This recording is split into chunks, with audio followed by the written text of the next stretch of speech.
when Governor Preston Smith appointed me to the Parks and Wildlife Commission, my appointment was opposed seriously opposed because the Senate of Texas must, by a certain margin, confirm a gubernatorial appointee to the Parks and Wildlife Commission. When I was appointed, I was opposed because of my conservation leanings. I was opposed by the shell dredging industry out of the Houston area. Most people today don't really know what shell dredging was, but for nearly 100 years, dredges, large floating dredges, had been digging oyster reefs out of the bays and estuaries of Texas and using them for two things. One is as a raw ingredient for Portland cement. There were large cement factories down on the coast near Houston, for example. And secondly, they're using them as basically road gravel and fill material on county roads and city roads and subdivisions and things like that. All of that was a dredge not only destroyed by simply a huge rolling wheel that dug up the buried or fossilized oyster reefs, but the tremendous damage of it, although it destroyed whatever it dug, the tremendous damage was done by siltation, because all of the sediment that was stirred up off the bottom of the bay or the estuary by these dredges then floated in a dredge plume. From the air, you could see a plume sometimes 3 and 4 miles long of suspended sediments that would go behind these. They'd go wherever the current took them. And as they settled out, they settled on the very environment that produced the life of the bay and estuary. The small oysters, the small shrimp, the small crabs, the juvenile fishes, and it smothered them. So these dredges, for every oyster reef that they dug up, they probably destroyed dozens of others by siltation. And additionally, the channel dredging created what's called spoil. Spoil is essentially mud that's been dug up from the bottom of a canal. Gradually, they kind of it filters in and begins to shallow or make the canal more shallow. So they redredge it, and the spoil is dumped in a pile.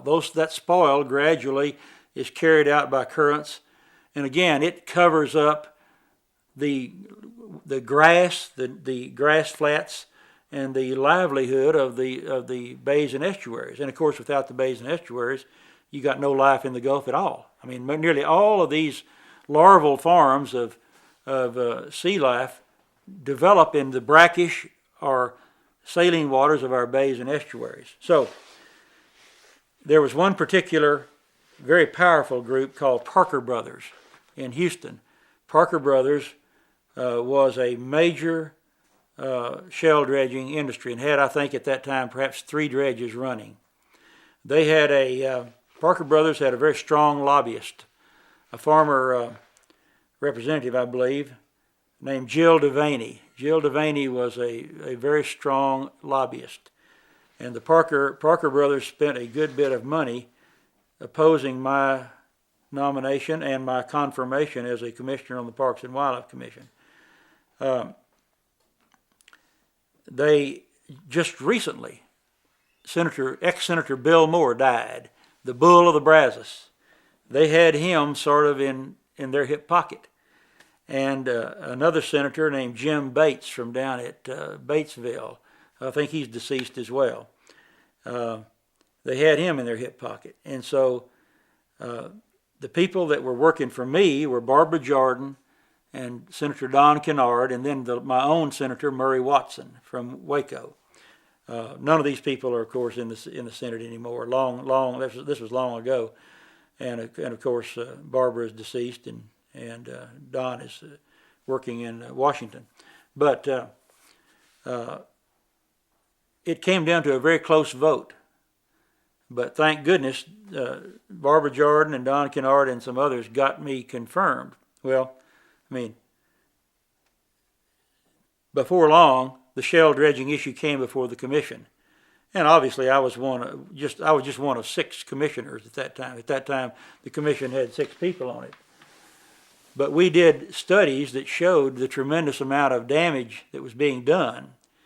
And even more important, although the dredgers always claimed that they were digging only fossil, that is dead, oyster reefs that no longer would serve as a substrate for the growth of new oysters, the truth is they would dig through anything that was in their path, including living reefs. And they oftentimes lied about their position. When a vessel is on the water dredging, you can't tell just by eye whether they are in a permitted section of bay floor that's been surveyed and found to have no living oyster reefs in it, or whether they're over in a non-permitted area. Okay?